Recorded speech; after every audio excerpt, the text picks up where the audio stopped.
the national, oh, thank you. I need to Yeah. plug the National Watercolor Society member show. Entries are still open through February 23rd. Now it is a member show. However, any one of you can join. And some of you, I'm not going to mention names, Terry Harris, but somebody with the initials of Terry Harris really should be entering that show because you are at that level now and long past it. So you should be joining. This, like I said, it's a member show, but many of you, any of you can join and enter the show. And if you go to National Watercolor Society, you will see it on the front page. Okay. Let's see. Oh, before I get started, I want to ask Sucharita, how do you pronounce your name? Tell me, because you and I are such close Facebook friends, and I see your name, and I want to say you are such a Rita. You know, you nailed it. Actually, it's Sucharita, but if anyone asks me how do you spell that, I tell them, well, Sucharita is how you spell it, but you call me Sucharita. Sucharita. Okay, cool. So you I'm got glad it. you came. Yeah. No, but Annie, I love your studio. You know, it's such a it looks so beautiful. I would love to paint you standing there in your studio. All the blues are so coordinated Oh, and thanks. so organized. Thanks. So I'm going to go ahead and get started if everyone is ready. I think we have enough. Yeah, we have 28. Actually, I don't think. Okay, and I'm going to start by showing you guys, and let me change my view so I can see what I'm doing. Speaker view. Okay, so I'm going to start by showing you guys what we're doing today, what I'm going to do today, and that is mounting paper onto panels. So I've got this one ready to go to mount. Here I've got some that are already mounted, but I still have to trim the edges. I'm also going to show you how to frame it in this kind of a frame.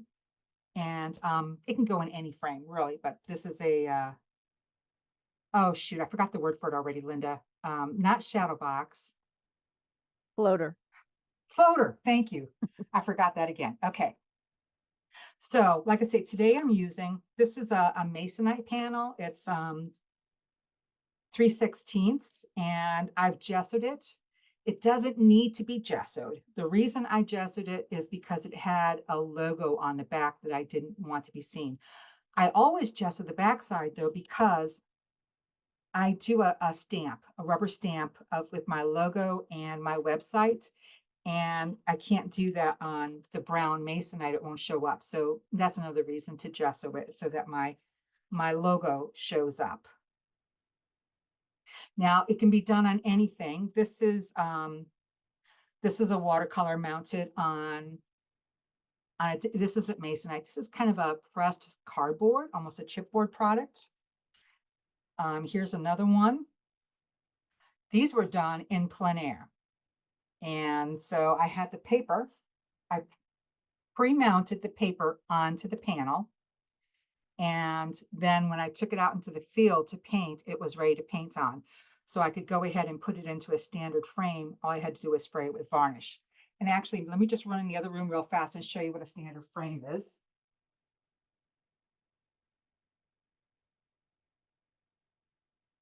Okay, while Annie's running off, if Annie isn't your central screen, if you go up to where all the gallery photos are, pictures are of each other, if you click on Annie, you're a co-host. I don't know if you can I see? Oh, am I the there we co-host? go. Okay.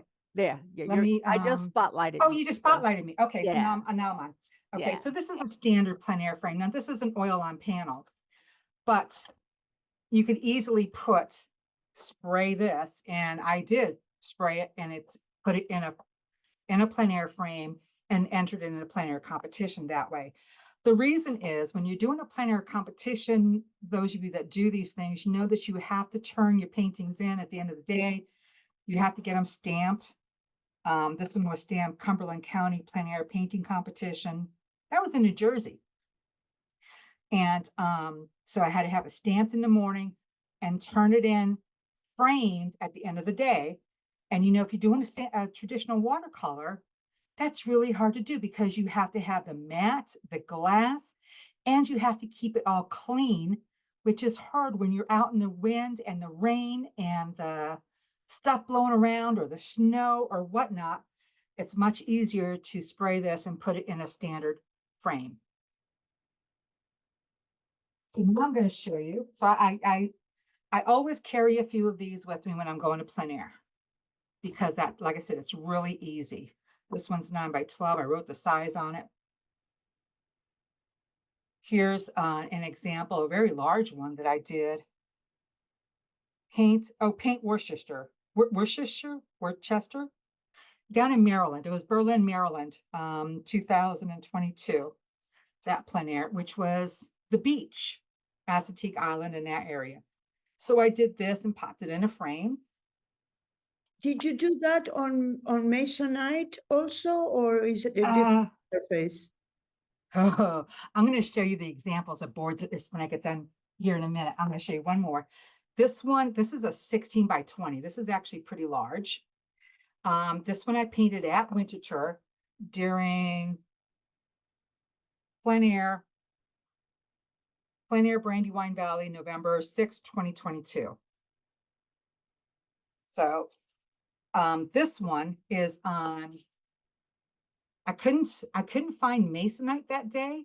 I ended up getting, I think it's called Melanie board. Does that sound right? So it's like Masonite on one side and it's like a dry erase board. That it was all I could find at the hardware store. How do you But spell that? Melanie, like the name? Melanie? Melamine. Somebody help me out? What do you call that board? Anybody No. know lumber? Huh. Is You it got me.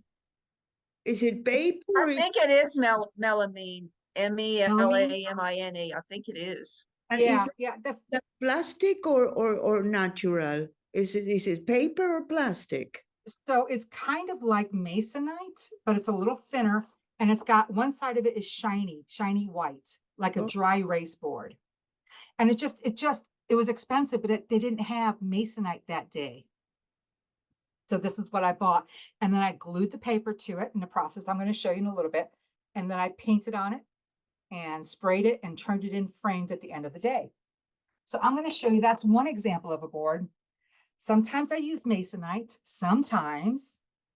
This is a hard chipboard, hard cardboard, extremely sturdy.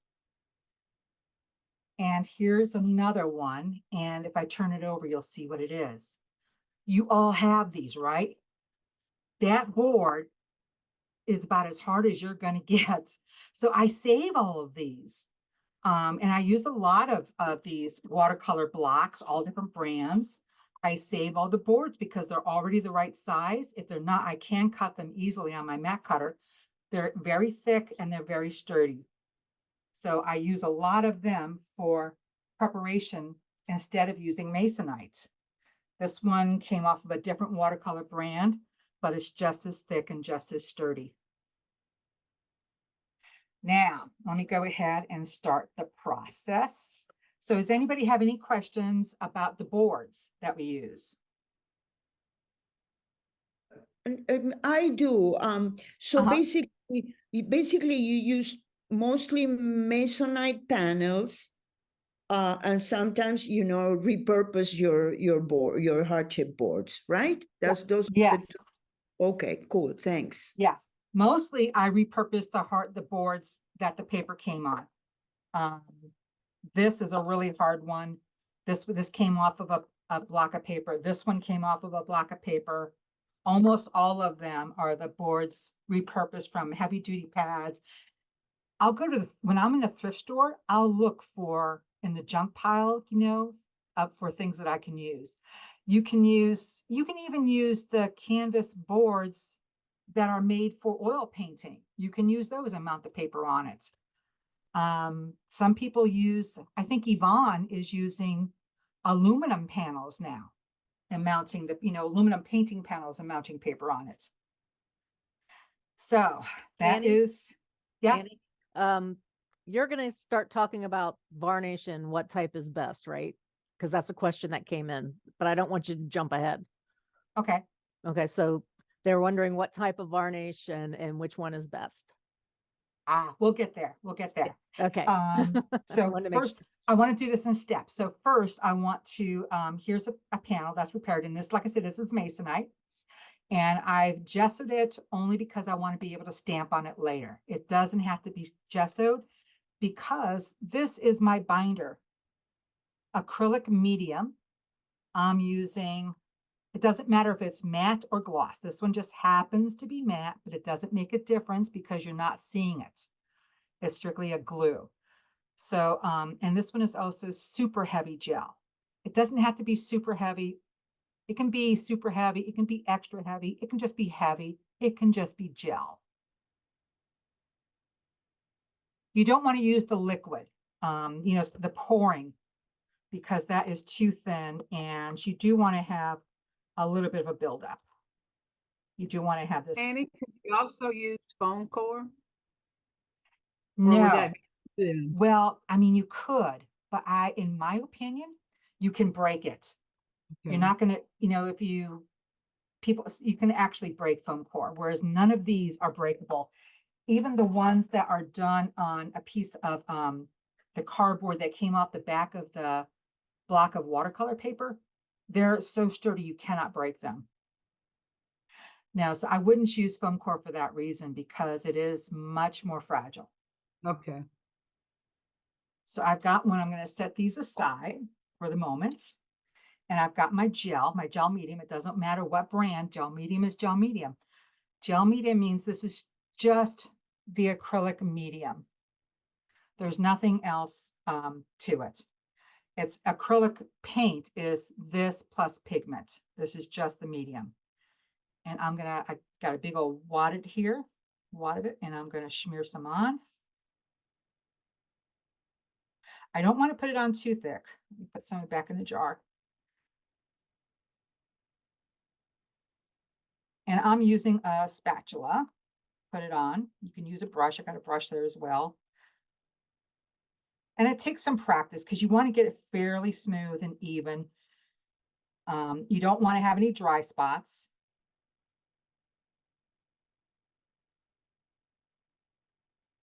And you don't want to have any high spots. Imagine you're icing a cake and you want it absolutely perfect smooth like marzipan. That's as close as you want to try and get. Think of But- marzipan. So if you miss a spot, does it bubble?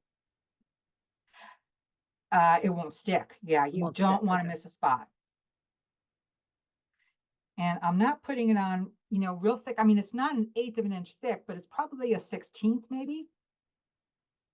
Or at least a 32nd of an inch. If you put it on too thick, it's just never going to dry. And it's totally unnecessary. We're just using this as a glue.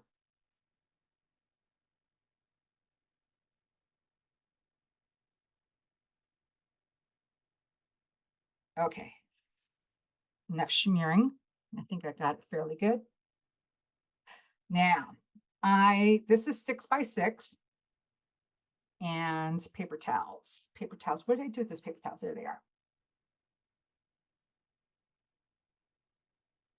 I want to keep my hands spotlessly clean for this. I don't want to smear this onto my painting. So I'm keeping my hands very clean. I have one painting here and I did this in one of our demos here online. Hold on a second.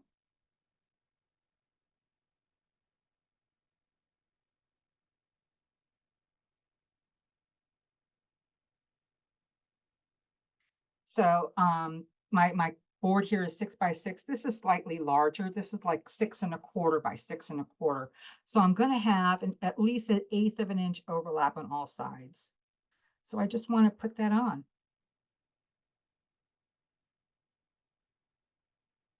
Gently smooth it out. Now I have a brayer here and I want to make sure this is clean, a clean brayer. And without putting a lot of pressure on it, I just want to gently roll out. No pressure. I want to get the air out, but I don't want to squeeze the medium out. If you put any kind of pressure on it, you will squeeze the medium out.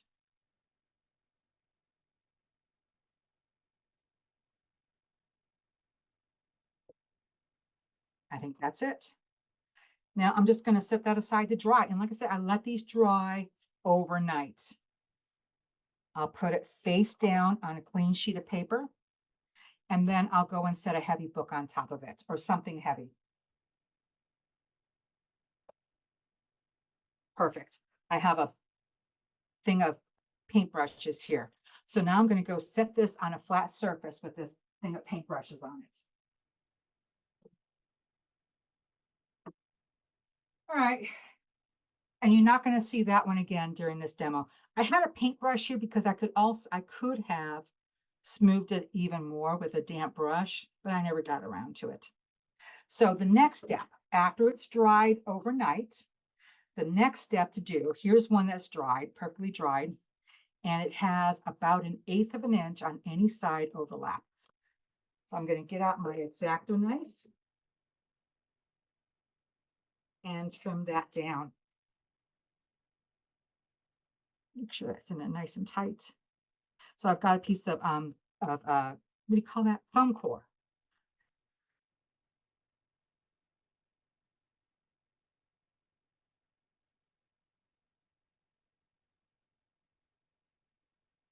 More. One edge done. And if it's a little rough, I can trim that a little bit better.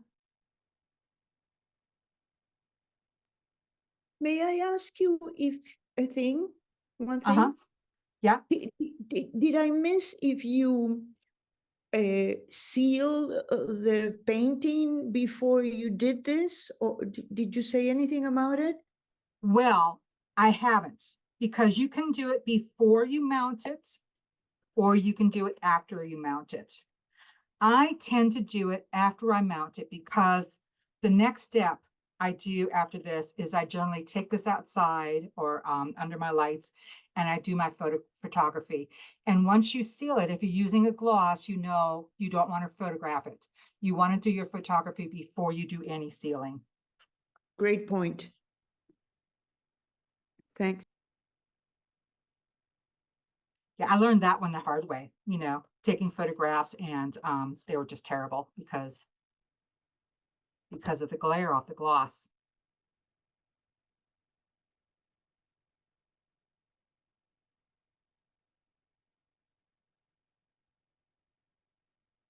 Okay, so that one is done. I've trimmed all the edges. And this one is not varnished yet. If I have a rough edge, I'll take my little bit of sandpaper and wrap it around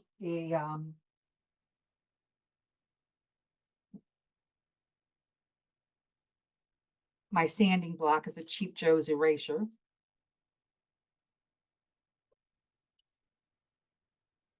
And if I have a rough edge, I can sand it down like so. Just go down the edge.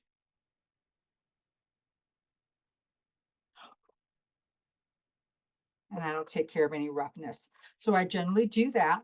And then the last thing, when it's all completely done, then I would photograph it and then varnish it before I mount it. Now for varnish, everybody was asking about varnish. Well, this is watercolor, so you cannot brush on a varnish when you start for your first layers. You have to start with spray varnish. It doesn't matter what brand you use. Winsor Newton, Krylon, Liquitex, there's a lot of different brands. If you want, this one is matte finish. If you want to use a matte, if you want a matte finish on this, fine. You only ever want to use one coat of matte finish. And that doesn't matter if we're talking watercolors or oils or whatever. You need multiple coats of varnish. So always start with your gloss varnish. Do at least 2 coats of that. And then if you want a matte finish on top, spray your last coat matte finish. And the reason is because a matte finish has, I'm going to mispronounce this, disbursements. Is that the right word? Terry Harris, you would know this better. Light, they disperse lights. What's the right word for that? It's like flaws. They're going to be like little fibers in it, and they're going to actually deflects? No, reflects. deflects. Yeah, that's a good word. Yeah. So it's like little fibers and stuff in it. And what they're going to do is they create a cloudiness. It's like you've all seen museum glass. It can't, one sheet of museum glass, you can see through it. You put 2 sheets of museum glass on something and all of a sudden you can't see what's underneath because it's blurred the object. And the same thing with matte varnish. More than 1 coat, you'll start to blur the object underneath. So in order to keep it crisp, you only want to use matte finish 1 coat very last.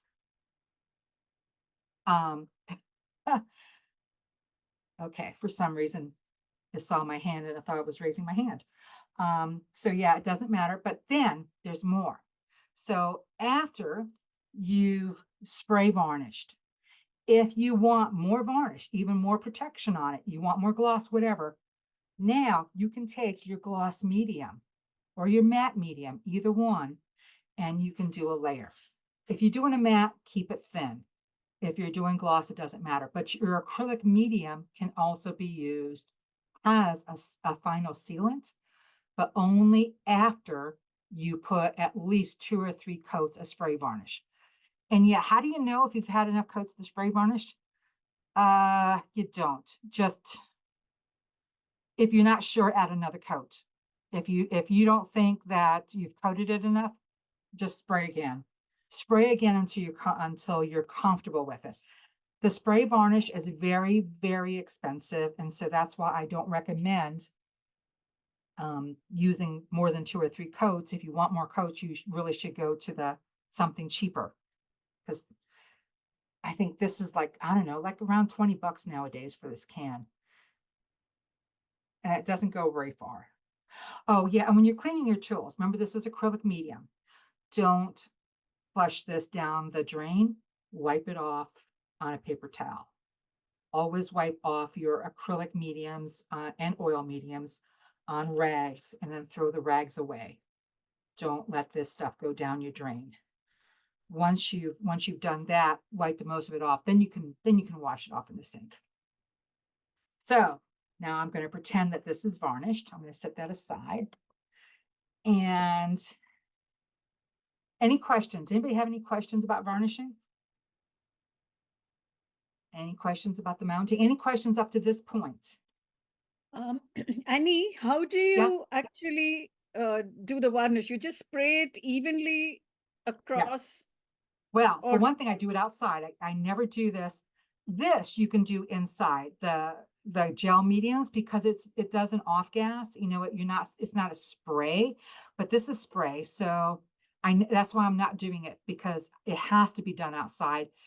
And then I have to leave it outside to off gas another day or two. You know, I've been in plein airs where I've sprayed them, put in my car and run to the gallery, to drive to the gallery to turn them in. And I'd be almost passed out from the fumes by the time I got to the gallery to turn them in, because the stuff stinks so bad. And I'm sure it is poisonous if you breathe in too much of it. Jacqueline asked, think sorry, I Annie. have a question. Yeah, Jacqueline asked if you could put matte over gloss if you don't like the sheen. Yes, absolutely. That's exactly what you want to do. You want to put gloss first and then matte over it. If you want a matte finish, do a gloss first, then matte on top. And you can brush that gloss on. And actually, I have this heavy gel medium, a thinner medium, a regular acrylic medium, no gel, just acrylic medium. They're the kinds you can pour. Be much easier to apply for a final finish. It's too thin to use it as a binder for gluing the paper down, but the liquid medium is much better for the final surface preparation. So Do you need Annie, to varnish? I've used both a 140 and 300-pound paper and mounted. So is that acceptable? You betcha. 300 pounds also sometimes really difficult for me to cut after and trim. But I've done both, but I didn't know if that's really acceptable. Sure, you can, but yeah, 300-pound is very expensive to do this. Yeah. You know, that's a very expensive paper to mount. So, and especially if you're mounting it for plein air competitions, the only thing that 300-pound would gain me here, because it's already mounted on boards where I have the thickness, the 300-pound would just gain me more texture. It wouldn't gain me anything else. Is it necessary? Is it always necessary to varnish a watercolor? If you're not going to put it under glass, yes. Okay, It is the only way you can present the watercolor if it's not going to be under glass or plexiglass. okay, thank you. And now that you mention it, some people talk about waxing their watercolors. Just don't do it. Just don't even do that. It's the wax that is sold for that purpose is paste wax. It's made as a medium to mix with your oil paints, but it is not made as a final finish on your painting.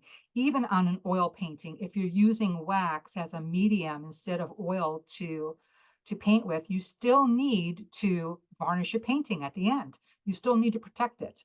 Wax is not a protective coating. Carol wants to know if you can brush the protective gel medium on. Yes, you can. But like I said, it has a final protective coating, has a varnish. I recommend using a more liquid instead of the gel.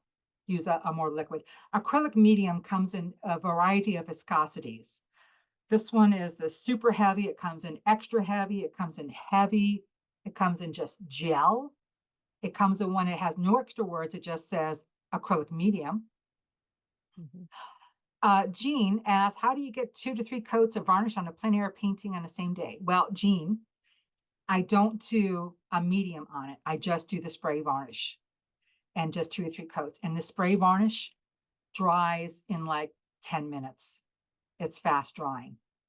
Okay.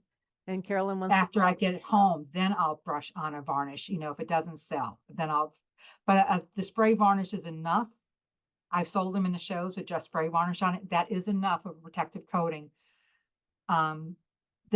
This using acrylic medium on top of it, it can go underwater. It can be thrown in a pool and be protected. Whereas spray, that's how protective it is then. Okay. And then Carolyn also wants to know, does it prevent watercolor from fading over time? Of course.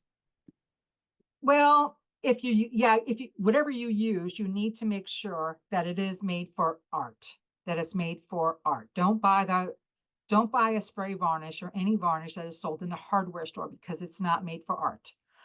I've learned this lesson the hard way. If you use the one in a hardware store, it will turn yellow like in 2 or 3 days.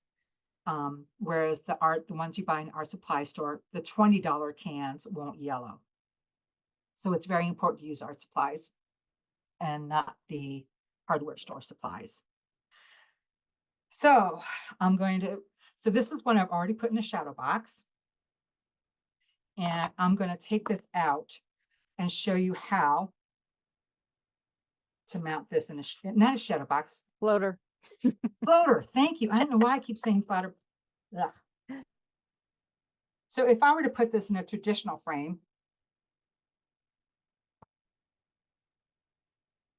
I would use the points, the glazing points, just like a regular canvas panel.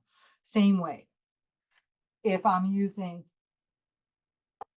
the floater frame, it goes in like that. So how do you put it in? Well, and this is stinky too. Let me pull that out.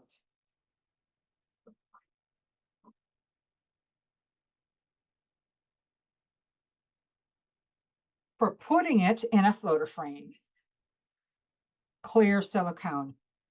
It actually doesn't matter if it's clear. Well, yeah, it should use clear. The silicone gel, which you get in the hardware store. This does not have to be archival because this is touching the back of your board and the frame. It is not touching your artwork, so it does not have to be archival. Clear silicone, and this is the standard for this. Oh, and by the way, before I start on that, again, I talked about you don't have to use the gesso. I use the gesso because I'm putting my stamp on it. This is the archival barrier between the board and my painting. So you don't have to put anything else on the board because when I put this down and then put the paper on it, this became that barrier of archival that kept anything in this board from leaching onto my paper. So the board does not come in contact with the paper because it's got the archival barrier of the acrylic gel now. So I'm going to squeeze out some of this. Oh. Let me get out a paper clip.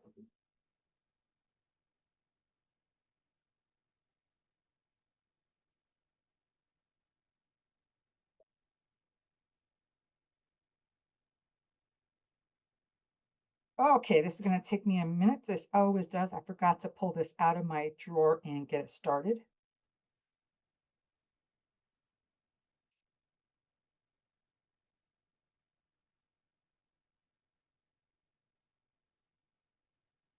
Getting close.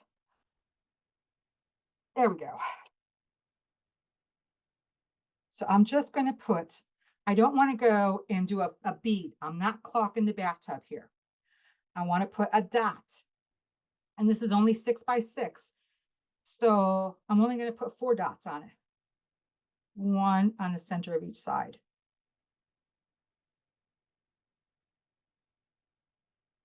Think of dots smaller than like half of an M&M or 1/4 of an M&M, just a small dot. The reason I don't want to go all the way around with a bead is because, did you guys see me how easily this came out of that frame? You want to make sure that it can be taken out of that frame undamaged. And then all I'm going to do is I'm just going to center it. That's it.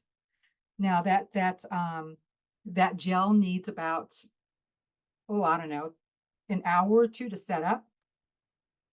So you want to set that aside while it sets up. And in case you missed it, here's the other one. I'm going to show you again how easy it is. This is just a palette knife, and I'm sliding it in and breaking that seal where that caulk was holding it. And I just have to do that on all 4 sides. It's real easy to do. And actually 2 sides, and it comes off. You see a little bit of gel still stuck, and some of it's still stuck to the frame. And Stephanie, you can see it's removable. Yeah. So that's why we use the acrylic gel, because it is the caulking, that acrylic caulking, because it is 100% removable. is there a brand name that you can give? Stephanie wanted to know the name of the gel you use to glue the board to the frame. That I use to glue the board. Oh, so this is it. It's just this is GE. It's literally at the hardware store. This is a hardware store item, this one. Or Walmart even. You don't have to go to hardware. You can get it at Walmart. This is Tub and Tile Clear Silicone. Okay. And then what depth is the floater frame? Oh, good question. It's the same depth as the panel. Ah, I never measured. It's standard. They do come in standard sizes, and you can buy these floater frames. Ampersand sells them. Everybody sells them. Well, I can't read that. Even with 2 pairs of glasses on, I can't read that. I don't know, maybe 3/8? I guess it's 3/8. Well, that makes sense. I know what the panel is, 3/8. Duh, I didn't have to measure that. I'm an idiot. Yeah. So you said So- Ampersand sells them. So basically, I would think anybody like picture frames would sell them. Yeah. Yeah, it's Michael's. really a standard product, because these panels, everybody sells them. So these are about the same thickness as a canvas panel. Maybe a little bit thicker than a canvas panel.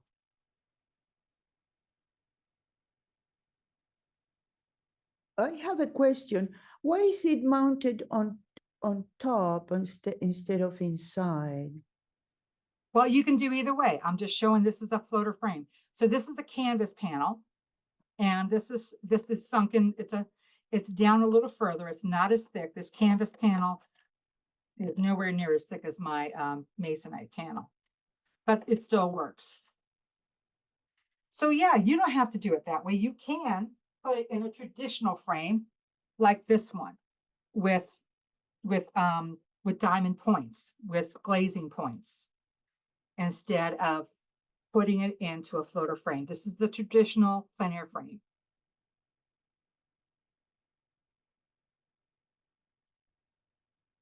So this is one, yeah, this one doesn't have any silicone seal yet. So like I said, I'm just gonna do just a tiny bit. If I was doing a larger painting in a floater frame, I would do like more dots. I would do my dots maybe 6 inches apart, but this is just a 6x6 frame. So that's why I'm just doing 4 dots, one on each side.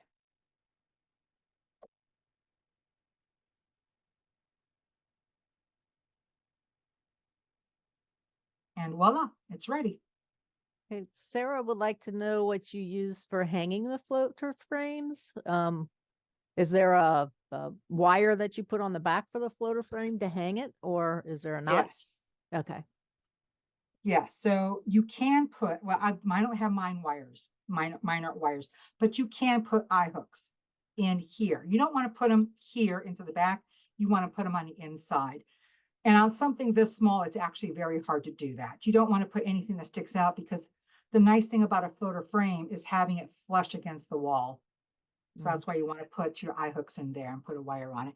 If you want something this small, I don't bother putting wires on them because they stand up nice like that on a table, on a bookshelf. And in my studio, I just hang them on a bare nail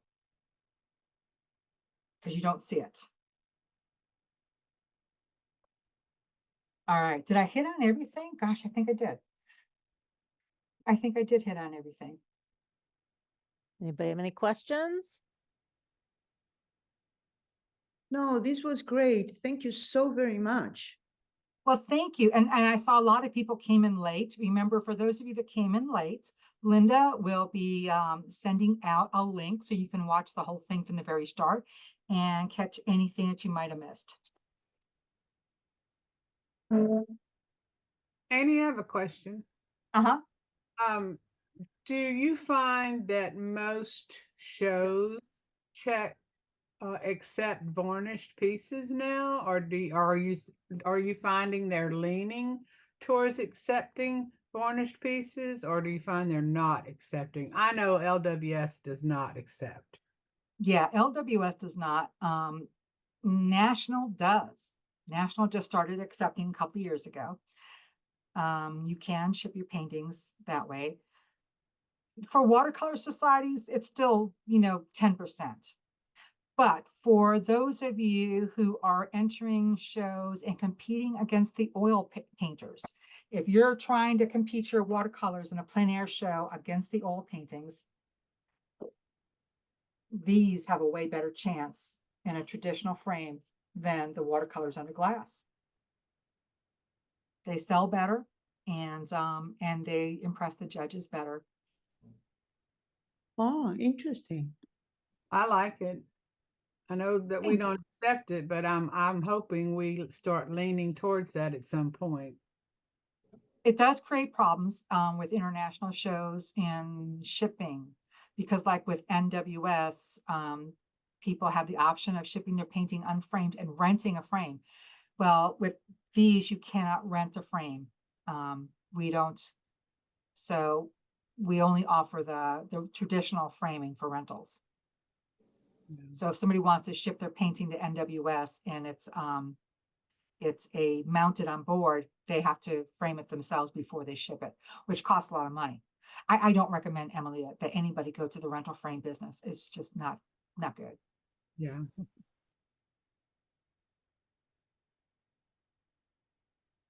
Hey, Annie, you have a lot of thank yous, and it was very informational and thank you. helpful. Thanks, guys. Thanks. And remember, you can always ask me any other questions. And actually, I have a video on YouTube. If you look me up on YouTube, you'll see I have a YouTube channel. And one of my very first videos that I posted on YouTube a long time ago, maybe 10 minutes long at the most, is a video of doing this and making a triptych, a large triptych using this method in watercolor. So I'm glad you're here, and I'll turn it over to Linda if you're ready. Yeah, can you I'm not by my computer, Annie. Can you spotlight me? Because since we're Yeah. co-hosts. Yeah, thank you. There you are. Oops, where'd you go? Thank It's not me, actually. It's the screen where my hand is.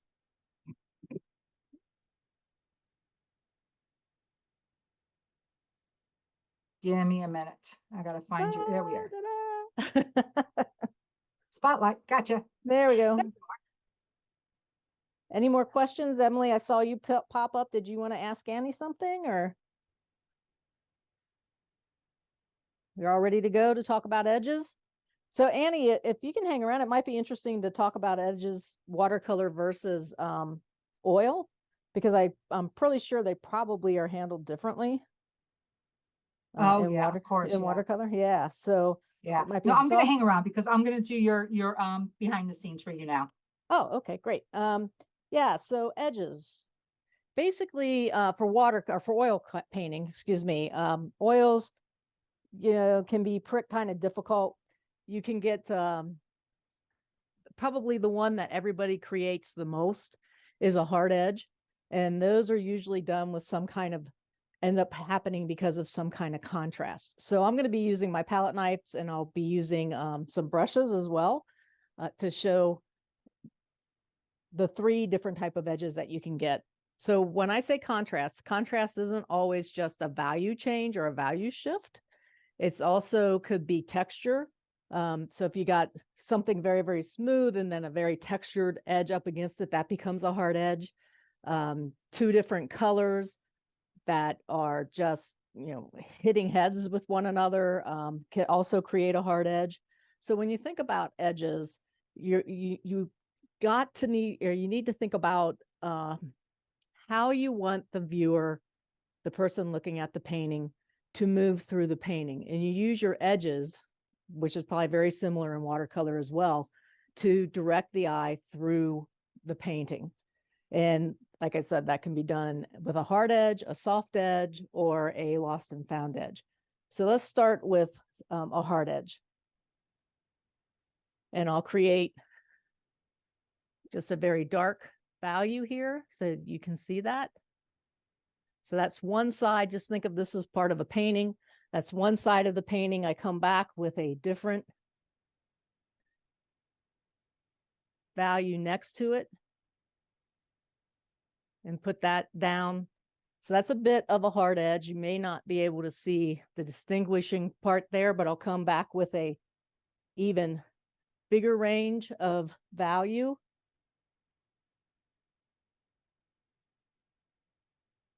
And lay that down. And you can see there how that edge is formed.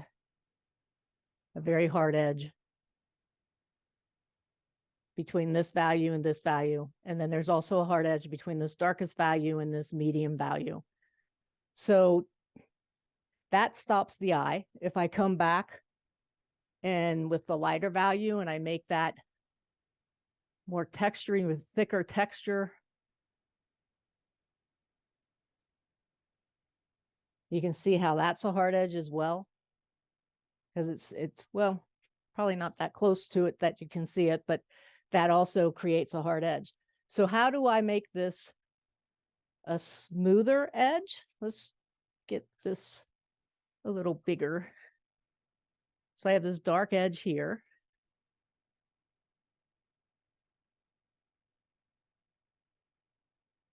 And this medium color there. Very hard edge. Come back with a lighter color here. And now I want to make this into a soft edge. So I just blend with my palette knife, creating basically a third value.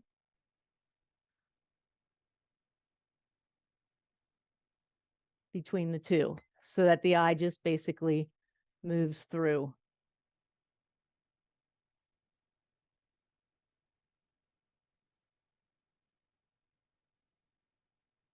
And there's no real stop that's happening. And you just work back and forth until you get a very, very soft transition between the 3 values. And that becomes your very soft edge. With palette knives, there's a lot, just some back and forth to make sure it happens. Make sure that you get that soft edge in there. But it's very soft. There's no stopping the eye from the darkest value all the way over to the lightest value because the edges are very, very soft that way. With palette knife, you can run them back and forth as well as down to get that nice smooth edge in there. Okay, so those are hard and soft edges. A lost and found edge is very similar to that. So you just kind of have an area here that you play with.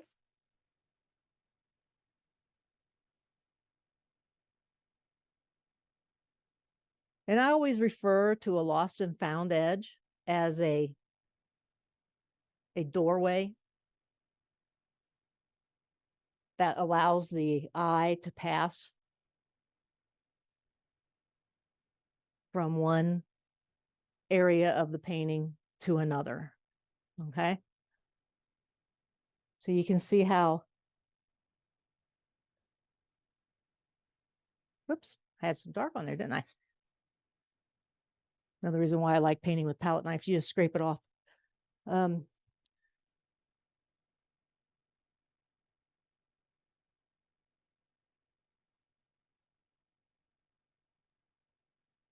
Bring that doorway in. I'm going to start with over here. Put some dark value there, some dark value there. I'm going to create a lost and found edge from the start and what I call basically the doorway from one area to another.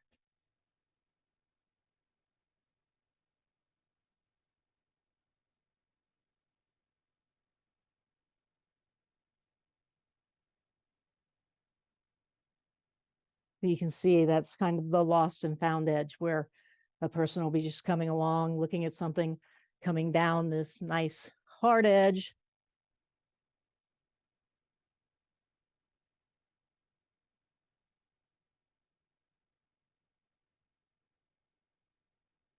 This over here. I took the color out so that you can actually see what's happening with the value a little easier than if I had put color in there. And you can argue that black and gray are colors, and they are. So that's kind of a lost and found edge right there. So those are your three basic edges. And then how you use them in a painting is, is basically everything for an oil painter. Let me take some black. So let's think of just a regular shape of a cylinder.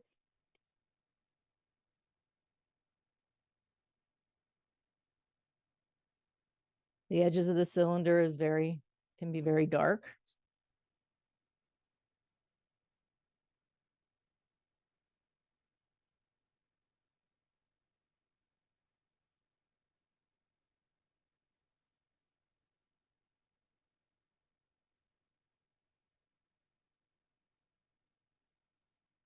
Okay, depending on where my light comes through. Say it's coming here on this side, so that would be my light. So right now I'm creating basically very hard edge. Need my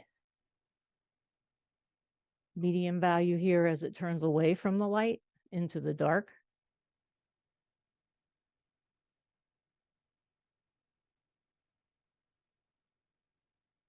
So all of this is done with my palette knife. Everything is very hard edged. And now I want to start blending. I don't want a hard edge between where this light color is coming into that shade away from the light as it turns. I don't want an edge here. So I'm just blending with my palette knife.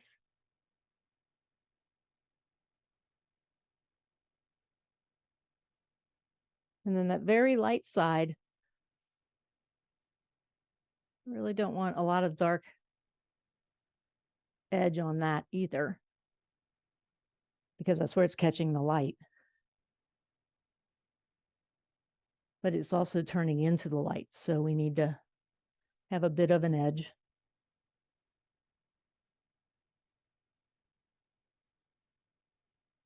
Here as well. So a lot more texture when you're playing around with a palette knife with that.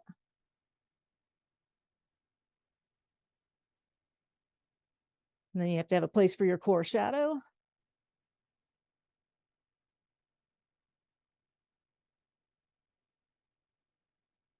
So that it sits on the table.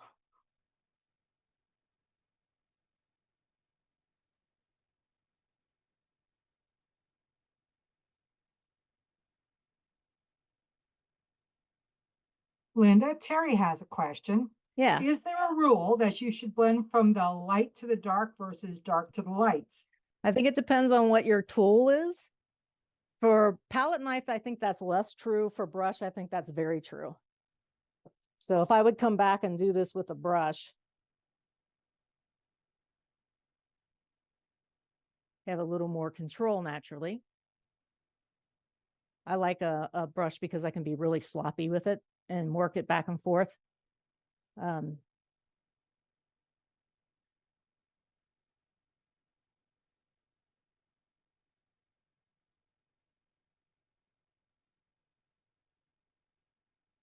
I tend to work light into dark with oils because I put down the dark first.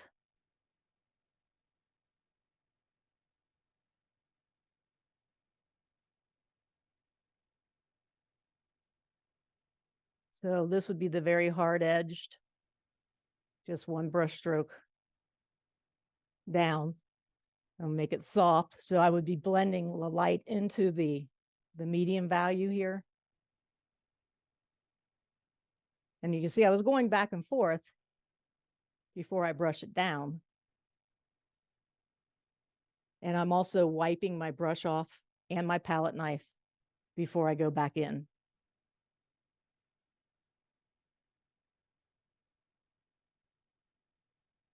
Very soft edge.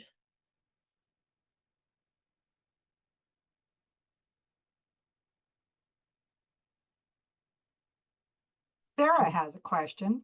She wants to Yes. know if you're painting with a palette knife all the way through your paintings or if you block in with your brush first always. Nope, I start my paintings with my palette knife from start to beginning, or from start to end, excuse me, all the time. So you don't, so you never block in with your brush first. It's always Nope. right in with the palette knife. Right in with the palette Cool. knife. And the only reason why I do that is it's my brain and it's the way that my brain works. It works better doing that. There's nothing wrong with starting with the brush first and working up into, you know, the final stage being your palette knife, for example. There's times in the middle that I will pick up a brush if I want a really soft edge. You can see how much softer this edge is on the one that I'm mucking around with right now. So I tend to, when I paint with a brush, I tend to overpaint and mush everything together, as I used to say to my first mentor. I mushed, you know, do you want me to mush this edge or you or what? And he would always laugh at me because it's like, you know, just blend it. And so you can get kind of the same thing happening with the brush on the palette side, just cleaning up a little bit here and there.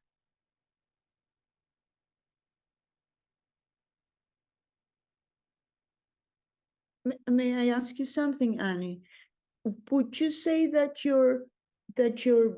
the palette style is more impressionistic than the softening all around of the edges? Although with the brush you can also have all those same edges, right? Open, lost, and found, and all that. But which one? It seems to me that the palette gives you more the impressionistic style. The Um, palette. yeah, you want me to answer that or you want Annie to answer that? Linda, I think, yeah, she needs. She meant me? Sorry, Okay. I meant you, love. I'm sorry. Oh yeah, that's no problem. Linda. Yeah. So for me, a knife is much more impressionistic, but it's because I'm the first to admit that I have a block with a brush.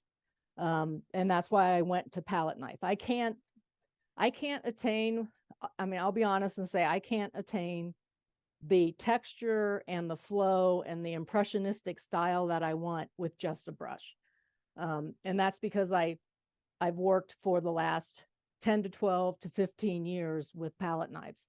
Before that, I worked with brush and everything was, very flat. I wasn't getting much texture. I didn't like the outcome of what it is, of how it was turning out. So I just basically put the brush down and started painting with a palette knife. And from that day on, I start to finish. Thank you. Yeah. And it's really, I mean, it's just, there's no right or wrong to either one. It's trying to play with I getting personally like it better, but I don't know how to do it. Oh, well, I guess can I plug my other gig here, Annie? Absolutely. Okay. So if That's you why want to we're learn, doing this, I think. I think so. Yeah. So if you've got something, to plug too, absolutely. Yeah. So I'm mentoring students on palette knife painting at Mastrius, MASTRIUS.com. And I will put in the messages a link for that. But basically it's starting on the 28th of February. And we will work we'll talk composition, we'll talk color, we'll talk all kind of really interesting things. I'll teach you how to paint with a palette knife if you're up for that, if you want to do that. I can teach you, how to do the same effect with a brush. As you can see, they're sitting side by side here. So I can paint with a brush. I just prefer palette knives. And it's basically, you are not locked in for a year. You can, come and stay as long as you like. If you don't want me to mentor you, there are other mentors at Mastrius that you can hook up with. Like I'm thinking about doing some other things with some other mentors, having them mentor me. It's a group of 8 people, so it's no larger than 8. So you get all the attention that you ever want. And it's a 2-hour session once a month. And then there's another second session with person they call the navigator. And that person, fields questions and different things. And if she needs my help, naturally, she knows how to get in touch with me. It's a really nice community, really fun community of artists. It's a Canadian company. And it's been really interesting hooking up with them and doing this. So if you want to learn how to paint with palette knives, join me over there. And like I said, there's not a year contract. You can go month to month. You pay the money month to month. And then the typical mentoring cycle is about 8 months with the same mentor. And then you can decide either to move on to another mentor or stay with me. It all depends on how you feel about moving on at that particular time. And it's all about reinvesting in yourself. I mean, I think Annie would probably agree with us. I mean, how many times, Annie, have we gone to workshops and gotten a lot out of it and feel real inspired, and then we have this letdown when we get down from the workshop, right? It's like, oh yeah, it was so great being with that community. And that's kind of like what this online community is doing, is providing you that support throughout the year or throughout as long as you want to hang around and do it. So any other questions? I can go on and show some more. I mean, there's, like I said, the 3 edges, the lost and found, and typically a lost and found Actually, edge. I do have a couple of questions in Okay. chat. And first off, you'll find the link to Linda's mentoring session, to her mentoring page in the chat. If you go to the chat, you'll see that link and you can click on it and Thank you, Annie. bookmark it, because I know it's a lot to always look at during the demo. So just click on it now and then bookmark it so you can go back to it later. Yeah, a lot And of times- a lot of no, times we I think am not mentoring for watercolor. Sorry. Oh, well, we Carol need to get Lynn. you over there. Yeah. This year I'm kind of overbooked though. Yeah. But yeah. Carol Lynn has a question. She says, it looks like you've used the window on these two cylinders. Is that the window? Is that to indicate something specific on the cylinder, or is this simply a value technique? I'm not sure what you're asking me, Carol. Are you talking about like this area here? Yeah, Carol, go ahead and unmute and ask. Because I don't know either. Go ahead and unmute yourself, Carol Lynn. Yes, can you hear me? Yes. Yeah. Okay, So, yes. so are I'm you asking talking about where I that. put lost and Yes. found edge in here? Like right Uh-huh. here? Yeah, no, Yes. that was just to demonstrate an edge. That's, like if I wanted, let's say the way the light was positioned was darker up here, lighter down here. So I was kind of demonstrating just the lost and found edge was what I'm kind of doing here is how you would do that in a painting. So if you think of the ground, this is the, like a curb, if you will. And then there's a break in the curb area. And then you have the lighter color. Think of it like a doorway or a window, like you were talking about, that just Gotcha. comes through. Okay, And thank you that's so much. Yeah, that's your lost and found edge. Instead of doing it vertically, I did it horizontally. I always get those words mixed up. As I told somebody on my earlier demo today, I'm directionally dysfunctioned. So Gosh, I had that same problem. We were going somewhere in a car today and something about left or right. And I always get my left and right mixed up when I'm driving. And my husband made some kind of stupid joke and I almost killed him over it. But yeah, I'm terrible at that too. Tom is so used to it, Annie. We were over in France and I would walk up and we were taking trains from town to town. So we weren't driving. So I would get up on the train platform and I would turn and look at the way that I thought the train was coming. And Tom will go, "What are you doing?" And I said, "I'm waiting for the train." And he goes, "It's going to come over here from the right." I said, "No, it's going to come from the left." "No, it's going to come from the right." So we sit there and argue. And then all of a sudden the train would come up from behind me from the right. And I was just like, okay, well, I guess that explains why the sun was always setting in the east instead of the west for me while I was in France. So I'm glad there is a club of us. no kidding, right? Okay, so any other questions on a real quick demo on Yeah, edges? Denise has a question. She says, I'm not clear about the lost and found edge. How is it different from blending?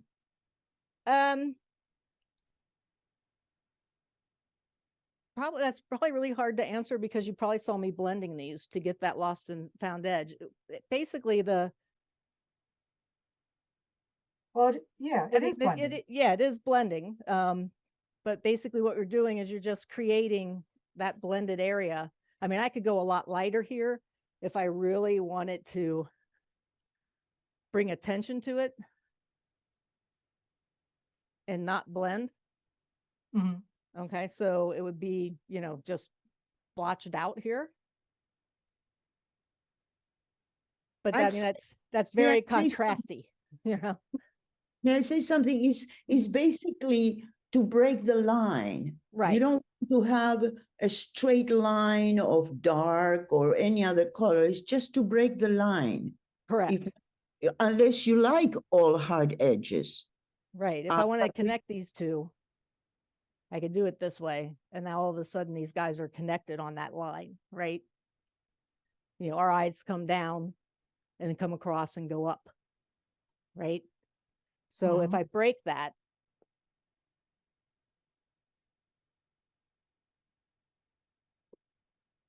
Oh, Terry, good point. Terry Harris just brought a good point. Yeah.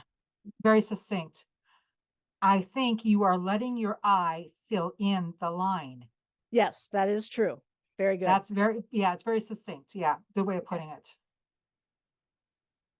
Yeah, it's another way of saying exactly what Terry said is a way to let your viewer's eye leave that particular line and go up or down in the painting, depending on which way you have that break going. So where I used it, for example, was in an old painting that I did for an opera house up in Middletown. And the line that I had going across separated the past look of the opera house to the new look of the opera house. And there was a lost and found edge along that line because the name of the painting was grounded in our past, looking to our future.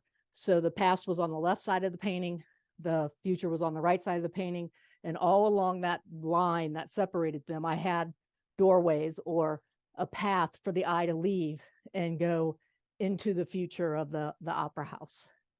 So I used a lot of lost and found edges on that particular painting.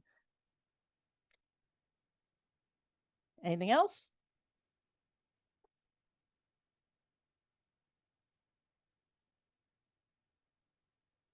Okay. Well, like I said, real quick, short and sweet thing. Annie, do you want to address edges real quick in watercolor? Because it may not have been exactly the same. Oh, no, I don't, because it is so different. It is so different. Okay. Yeah. Yeah. I figured it Yeah, because our was. techniques are so different. So yeah, I can't Okay. possibly. That's I fine. mean, Maybe in the future. The concept's the same, but yeah, the technique is different. Yeah. Maybe in the future. So. Yeah. Okay. Let me come back around to my computer. I'll be right there in a second. And I just, in the chat, I just put again the link to the show that Emily told us about earlier, the Louisiana Watercolor Society International Exhibition, which is online this year. So I put a link in the chat again to that prospectus. You should go check it out. And Thank then you. if you just go up a little ways, you'll find the link to Linda's Mastrius. You'll find the link to Linda's Mastrius mentorship workshop on Mastrius. So if you'll go there, you'll find that link. And again, go to it now and then bookmark it so that you can go to it again later and check it out. Thank you for doing that, Annie. You're welcome. And Linda, you are on mute. Unmute yourself. Well, after you finish coughing, though. Go ahead and choke, then unmute yourself. I'm the wrong way. So, There you go. Okay. So thanks everyone for hanging around. Move your microphone to your mouth because we can't hear you. Oh, you know what? I forgot to move that one back to my VPN. Hold on one second. Okay, how's that? Much better. Thank you. Yeah. So thanks for hanging around for that. If you think of something afterwards, feel free to email me or whatever. Be happy to answer any questions or do another quick demo or whatever we need to do. And Annie went through everything. So yeah, so we're kind of out of here kind of early. So Annie, you have anything else you want to cover? No, I mean, if anybody has any questions about any of these, I did clean up my edges on these. You can see them here. I cleaned up the edge on my seagull and the goldfish, the koi. So these are ready. Tomorrow I'll go out and take these outside. It's supposed to be sunny. So I'll varnish these. Matter of fact, I think it's supposed to be like 60 on Saturday. I'll give these a varnish and then I can go ahead and mount them. So yep, I'm done. So Annie, you're actually you have better weather than we do. We're going to start getting rain in Asheville in the afternoon, and then we won't see the sun again until about Tuesday or Wednesday. So I don't know about Pennsylvania for the weekend, but not very good. So I posted again the link to my mentorship for Mastrius. There are other masters and mentors out there as well. So check out, they have free events. They have free videos that you can sign up for. They also have a 30-day free trial that you can sign up for as well. And yeah, so it's a nice community. Anything else? And if any of you have any ideas of what you'd like to see us do in one of these online fast demos, let us know. Send us an email or tag us on Facebook and tell us, because we enjoy doing these. We do. We like seeing you guys every other month, I guess. So yeah. If we ever get to the point where we need to do it every month, we'll talk about that. But I think every other month is a good timing. What do you guys think? You think every other month works better? Yeah. Yes. Well, yeah. Yeah. So it gives you Thank you time to so get much. practice. Yeah. Thank Thank y'all for Very doing good. this. Yeah, thank you. Okay. Well, I'm You guys- glad y'all came. Yeah, And we remember, are. just contact either one of us anytime. We're on Facebook. Most of you guys that know me can call me. I'm not doing nothing. She's lying. She's so busy. I mean, she does get back to you. I'm not saying that she won't get back to you. She does, will answer or whatever. Annie, you're good at that. So And I Yeah, will but you know it is. We're artists. We get lonely. So yeah, I'm glad to see all of you here.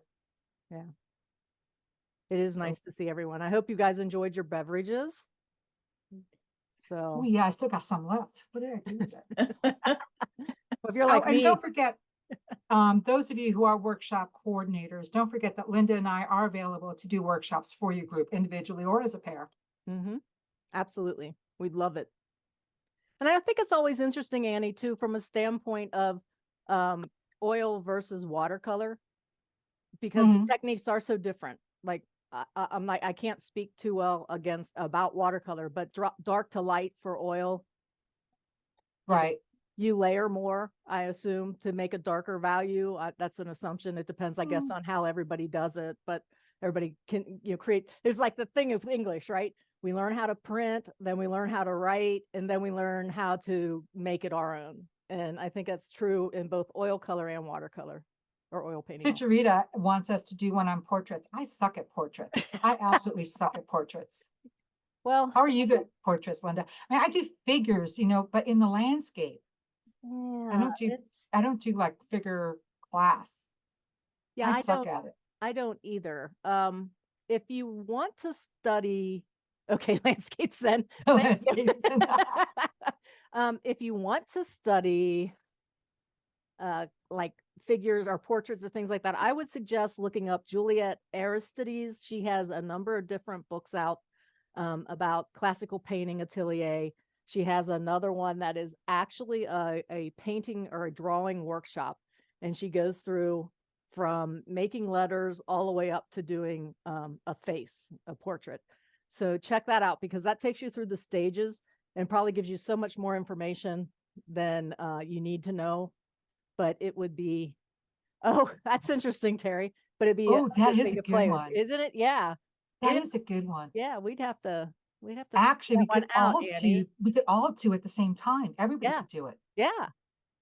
It could be everybody sign up and then we could all show our paintings at the end. Good idea, Terry. I like Terry, that I one. like that. Yeah. Yeah. So we'll have to, Annie, we'll have Different to work on that. mediums, watercolor. We have watercolor and we have oil painters. Yeah. Yeah. If I go Acrylic painters. yeah.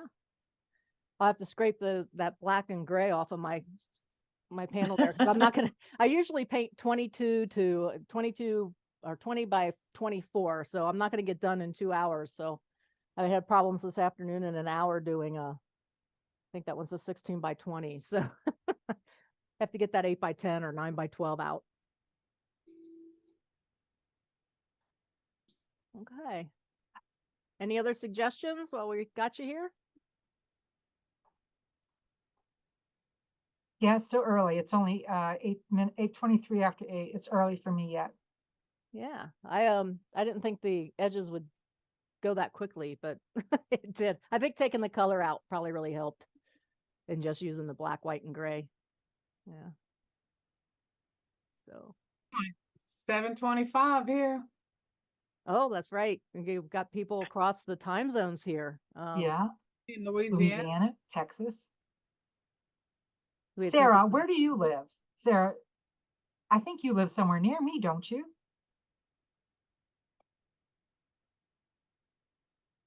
Sarah, are you there? I don't think Sarah's in here any longer. She's muted. She's muted. Oh, there she is. Yeah. I just asked her to. Oh, varies. Sarah says it varies. I live in my RV full time. So right now I'm in Key West. Oh.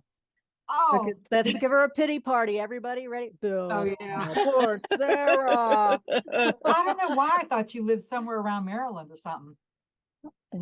Nope. I could be anywhere. Hey Sheila, we can see you now. We can't hear you. This is my friend Sheila from Mississippi, from Hattiesburg. Well, hello, Sheila. Good to see you here. Hi, Sheila. I'm sorry. I let's think I muted you again. So let me see if I find you and unmute you. Nope, you're still muted. Oh, we lost her. She's back on that phone and off the picture again. She's been on that phone number and off the she's back in. She's back in. Yep. Now and she can talk. Hi, She Sheila. can, but she doesn't have a microphone, apparently. That's why That's she's why. using, because 601, that's Mississippi. That's got to be Yeah. her. That's Okay. Hattiesburg. Yeah. And Sucharita, where do you live? We can't hear you, Sheila. Yeah, I'm in Toronto, Canada. Oh, Oh, okay, cool. You getting a Same lot of time snow? zone. Sorry. Yes. You getting a lot of snow? Not much this time. Okay.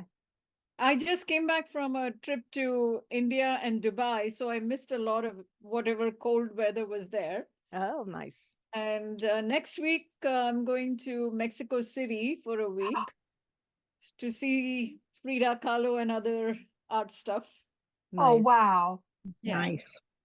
How cool. Just to get away from the cold here.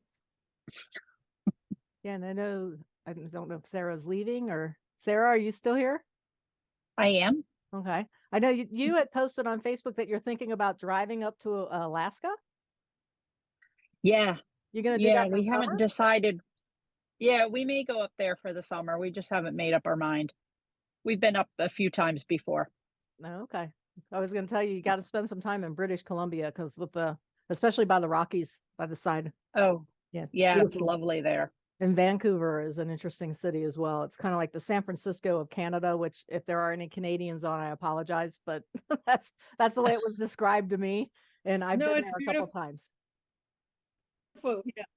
It's definitely beautiful. A lot of, landscape ideas there. Mm-hmm. Oh, lovely. Yeah. And if you do go there, put a lot of money aside, but the Cannery, the restaurant in Vancouver, just outside of Vancouver, called the Cannery. If you go when the salmon are running, and if you like wild salmon, oh my gosh, they prepare it so well. It's a meal I'll never forget. It was wonderful. So, That sounds perfect. oh, Carol, you are not that far from me. Carol, Lynn Simmons is in Charlotte, North Carolina. So thanks for jumping in. Yeah. So you're not that far from me Thanks, at all. Carol. Yeah. Well, thank you so much for the webinar. I have to go because my husband's got to reboot the network, but Oh, okay. really appreciate it. Hope to join you again. Yeah. And thanks Good. for reading my book. I appreciate it. All right. And Karen Ruberry, I see you there, but we haven't heard from you. Where are you, Karen? What? Hit it again. It's not hitting. Hit that button again. You're still muted.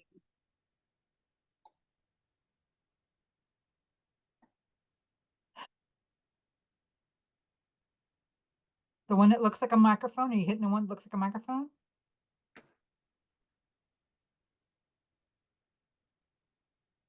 No. Well, it's interesting. I can mute Annie Right. can Right. mute all, but we can't unmute all. We which is can't what unmute. yeah. Yeah. I wish they would let us do that. Yeah. I wish mean, they as a would make that a host, feature. yeah. I'll have to write them a note. So, Yeah, like they do anything we're gonna ask them to do. yeah. Oh, Well, Oh, here we there go. she I is. got it. hey. I'm from Maryland. I'm from Maryland. Sorry. Oh, okay. Oh, So you're from not, Maryland. Okay.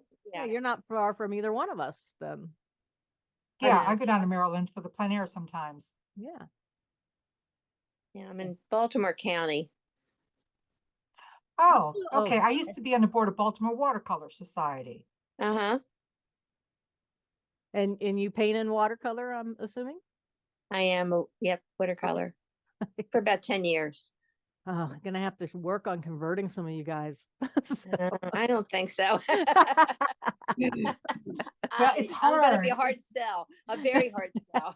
Especially now that I've taught everyone how to put their paper on boards. That's right. Yeah, but see, I don't have to do that. I don't have to mount it. I just have to throw it in a frame. So Well, Linda, both Sheila and I, we started off as oil painters, and I Did was you? an oil painter for very many years, but I don't oil paint very much anymore. I mostly watercolor, but I was an oil painter. Yeah, Long time. So I still, every once in a while, Sheila and I still, well, Sheila still paints in oil, oh, and okay. Great. but it's watercolors. I don't know. It became my favorite. But I will. There's a lady that comes to St. Francisville, which is about 30, 40 miles above Baton Rouge, Uh-huh. and she used to come to Baton Rouge, the St. Francisville, twice a year, and she paints oil. She's from Atlanta area, Okay. and she paints in oil, a very impressionistic style, and we would paint a painting a day. Mhm. And she moved us fast because if you didn't keep up with her, you got left behind. So Right. you didn't have time to like catch up, so to speak. And like I like to paint detail, Mhm. and it's like, you don't paint detail with her, you move with her. Well, So it yeah, was like, I, impressionism typically doesn't. it and she would teach us a lot of palette knife. And so Oh, usually one day we would paint a lot with the palette knife. And we went once last year. She didn't come her twice yearly like she normally did. So I don't know if she's going to do that this year or not. We hadn't heard whether or not she's going to come for her 2 sessions this year, but I hope she does. okay. And that's usually when I do my all paintings. When you do your oil painting, okay. Yeah, Well, I if she do. decides not to come, call me. She's about I the have a only quick one that question about the oil. she's Uh-huh. about the only one that I'll take all paintings from. Mm-hmm. So. Yeah. Who had A the question? question about the oil, about the oil painting. So I tried to get into oil painting like about 30 something years ago. And then that's when I had my first child. So I switched to watercolor, never went back. But what I remember that year was I didn't know what to do with linseed oil and turpentine. And and so my painting just all looks splotchy. So I've never even attempted. Yeah. So Well, the thing with oil paintings,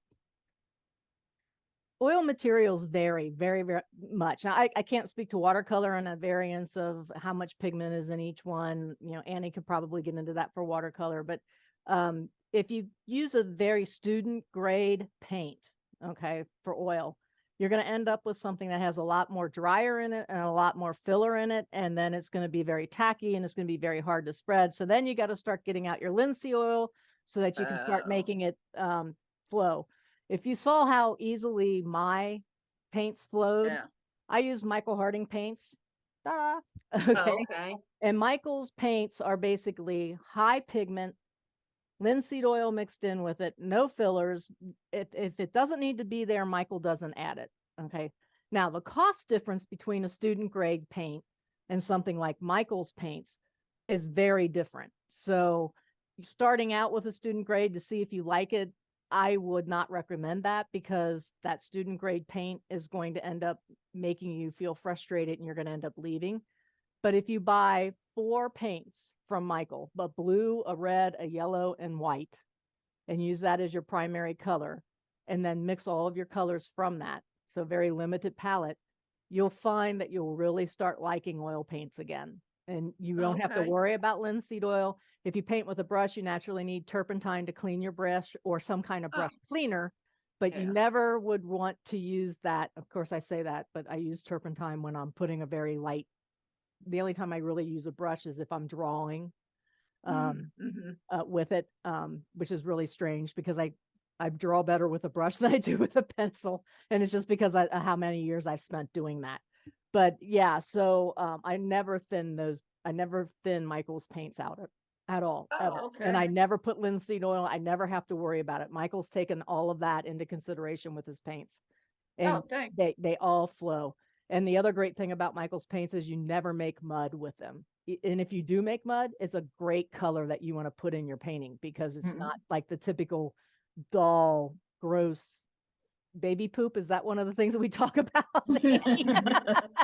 It's like that baby poop stuff that you really don't want in there. But with Michael's, I've actually mixed mud and then mixed the color from the mud that I ended up using in the painting. And it works so well. So there is a lot that you need to learn with oil painting and materials. And I'll reiterate the same thing you said, Linda. I don't care if it's all paint, watercolor, or any kind of medium that you paint with. mhm, If you buy a student grade or just cheap grades of paints, you're gonna get what you pay for mhm, because they're gonna have fillers in it. They're gonna have things in it that I mean, stretch the batch. Yeah. yeah, and my typical recommendation to people, if you buy a Walmart paint and put on your wall and you buy Sharon Williams, which one you gonna like the best? Right. Well, Walmart's gonna have a lot of fillers in it and Sharon Williams is not. So, and how many coats are you gonna put on that wall and how much work are you gonna do? Because you're gonna get frustrated if you don't buy good paint and you're only gonna end up putting 1 or 2 coats if you buy good paint, but you're going to end up putting 5 coats if you buy cheap paint. Mhm. So it's all in what you want to spend on what you're going to purchase because you're going to get frustrated when all those student grades have fillers in it that you don't need. I know when I buy good oil paints that don't have fillers, I'd never used linseed oil, never. Right. Because they're soft enough that you don't need. I don't use the brand that you use, Linda, but I use good grade professional paints in Right. all paints that I never used linseed oil Yeah. because it And makes it too soupy like. right. And like you said, if I needed to draw something thin out on my canvas, I might use a little paint mixed with a little turpentine. But other than that, I would use like Mona Lisa. What is that? No, it doesn't smell, to Right. clean like a solvent to clean your brushes. But other than that, I didn't ever use it to paint with. Yeah. Mm. Yeah. I recommend you don't even have to use turpentine nowadays. I don't know Right. anybody that actually uses it. Right. The stuff I use is made by something called Chelsea Studio. I'm sure you've heard of it, Linda. And it's lavender spike oil. Right. And you can use it to clean your brushes. It's expensive, but a little bit goes a long way. Yeah. You can use it to clean your brushes. You can also use it to thin your paint. Mhm. And it just smells really good. Yeah, I know people who use linseed oil and or walnut oil to clean their brushes so that they don't have to have turpentine around.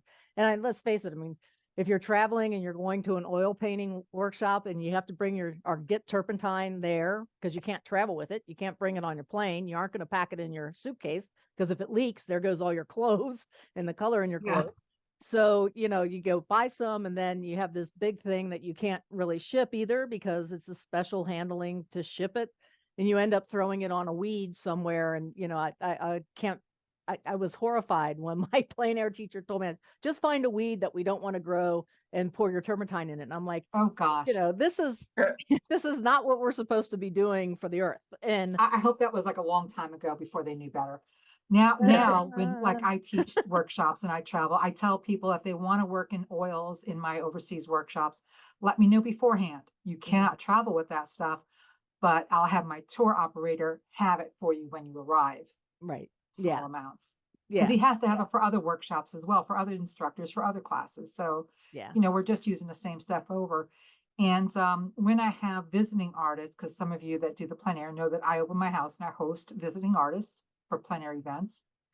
And I tell them they don't have to travel with those solvents either. They can use the solvents in my studio. They don't need to bring their own.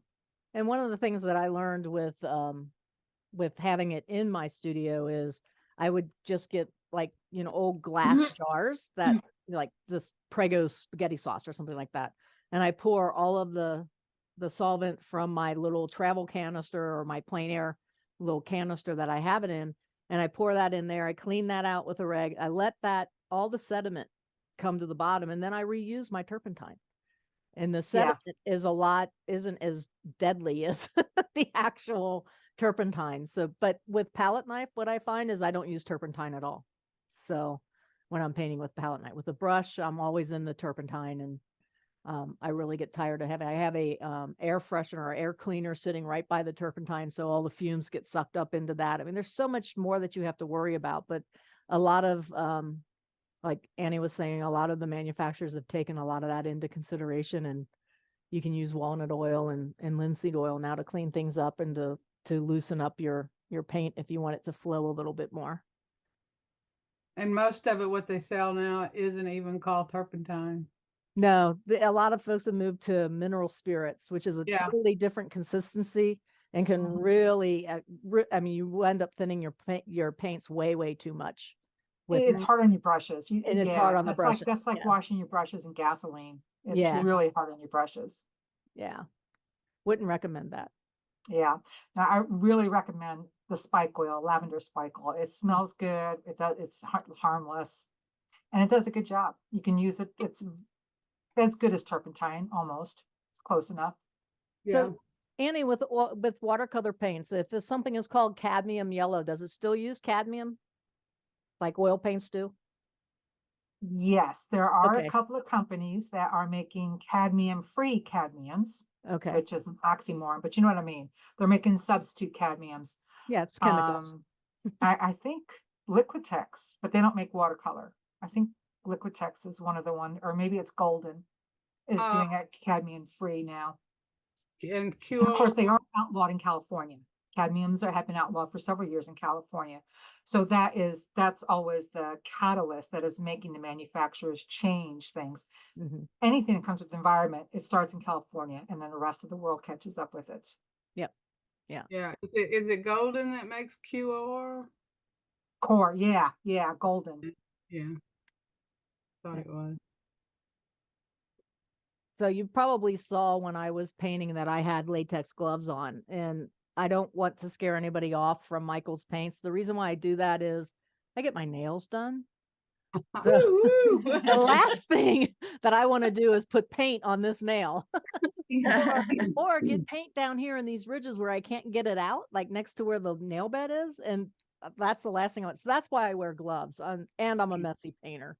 So Linda, can I tell you something? We're Sure. down south, and some of you that know that we eat crawfish down here. And when we bought crawfish, guess what? I get my nails done. Well, guess what stains your nails? the red of the crawfish. Yeah. You'll have to get some latex gloves for eating crawfish. I wear gloves when I eat boiled crawfish because crawfish. Because you're a lady. That's Really? why. Because you're a lady, and that's what ladies do. They laugh at me so much, my nieces and nephews, and they go, "Aunt Emily, you got gloves on," and I'm like, "These nails cost a lot." Yeah. Last thing we need to do. Like I could just see me walking around with this nice cat eye thing that I've got going on with my nails right now. And then all of a sudden I have this and a blue background and I have an orange, splotch of paint going across the nail or something. Well, I won't be eating this year. They cost too much. Oh. Right now you can't The buy crawfish cost too much? Oh goodness, they're $15 a pound. Oh my gosh. No way. Yeah, I mean they're just because of the drought. Why are they so expensive? Is there a shortage? We didn't get any rain. Oh, okay, that makes sense. Yeah, the drought. Yeah. But maybe maybe it'll come back. Shoot, I mean, shrimp is cheaper than that. That's more expensive than shrimp. Yeah. Well, it'd be interesting to see. People that seem to they have to have them. They can go get them. I'll do it out this year. Yeah. Lobster is $15 a pound at the local grocery store. I mean, I can't believe that. That's $15 a pound, and that's not boiled. That's in a sack. Yeah, that's nuts. Like, not me. Then I gotta get somebody to boil them for me. I don't know. I'm not. So the already prepared one, I guess, are a lot more expensive than $15 a pound. Yeah, they'll come down some, but right now, it's right now it's Mardi Gras. Tuesday? Oh yeah. And then we'll start. We got an early Mardi Gras this year, so crawfish probably. Usually they're more plentiful in March and April. Yeah, they'll start to come down a little bit. We'll get some rain. Yeah, I was shocked at how much halibut costs, at least here in Asheville. We had 2 fillets for $35 tonight. So whoa, yeah. I told my husband, I said, yeah, you better get a glass of wine or a bottle of wine out. that cost for I need to chill out with the cost of the fish. still cheaper than a restaurant, what they would charge you. That is true. That is true. But if you go into a restaurant and you go, why is the halibut costing $50-some for a that's a little one like this? That's why. So But I agree with you on the gloves. Not with the nails, they cost too much. Yep. I've got a great nail tech too, so don't want to insult her by coming back with all kind of oil paints on them. But the crawfish stains these yellow. Really? They'll get orange, yeah. Well, they have so much fat in the crawfish, Oh, and they're okay. orangey yellow. Well, And in if the, or- you in the, start in the peeling foil. them, they start staining the acrylic, you know, Mhm. and you just can't get it to come back. Yeah. They just won't. I've done it too many times. I'm like, nope, not again. I have to tell you a crawdad story. Or They're crawfish. not story. crawdads. I know. I remember. Now I can't remember if it was a Not, crawfish or a not crawdad. crayfish either. It's a crawfish if you're in the South. That's it, crawfish. Okay, so we lived on a street that was up, okay, and we had so much rain one year that it flooded out the lower part of the catch basin for the water flow from the neighborhood, where all the crawdads or crayfish, I guess they were crawfish were. So all of a sudden, these little towers appeared in my backyard of mud. And I was like, what is this? And we're throwing mothballs down it, thinking that it's a mole or a vole or Ooh. something. I mean, we were trying to get rid of them, and this thing would just pop up at another place in this little like volcano thing. And then one guy came out that was working in our yard. And I said, what is this? Do you know what this is? And he goes, oh, that's a crawfish. And he says, go get a piece of bacon, wrap a string around it, put it down the hole, and when you feel a tug, pull it up, and then you can have crawfish for dinner. And I'm looking at him. This is a city girl he's telling this to, right? I am looking at him going, what? No way. I'm not doing this. I mean, I could just see me running from the backyard with this thing with his claws coming after me. It's just it's not gonna happen. So You want to see what I'm going to enter in the international show, Yes. Annie? Oh, yes, I Sure. do. Show I'm me. not through. I've still got to Okay. work on it, but it has to do with crawfish. yeah, if you guys want to show us some of your work, that'd be great. If you Wait, got some wait. handy. Hold on. Yeah, let me stop the spotlighter. I want to see There if you you can go. see it. Okay, this is my The low nephew. boil. Or This is country on Nice. my iPad. Mm-hmm. Yeah. I'm trying to get it where it's not with the light. Okay. There you go. No, I see it. Nice. Is that right side up? Is that right side up? Yeah, I suppose it is. Yeah. Okay. Yeah. It's the You're dumping it. basket. It's the crawfish. It's the crawfish pot, and it's the crawfish falling out of the pot onto the table. Nice. Yep. Of course, I'm not through. I'm not done. Low country boil. What's the yellow going to be? Ears of corn? Corn, and it's got lemons and the grass. So you still got behind- to put those details in on the corn and the Yeah. lemon yet. Yeah. I still got probably a couple more hours on it, Mm. I was just going to say, you only have like, what, I know. 20 days. Yeah, you I know? know. That's Deadline driven. I'll be through. Yeah, and But you that was know, that was at last year's crawfish ball. My nephew was pouring them out onto the table like this, and he said, "Aunt Emily, where am I? I was pouring them out," and I said, "Well, you didn't make the cut. I'm sorry." but you know that the earlier you get it in, the early entries have a better chance of getting in than the late entries. So never wait till the last minute, Why you say that? because I'm a show chair and I've seen it. Well, yeah, but don't they get to study it longer? No, they don't. No, especially in some shows, like with AWS, it's really important to get in fast Yeah. because they go through, they select in group as they see them, and they might be done before they get to the final entries. Oh, okay. So yeah, Well, you I mean, always want to. you couldn't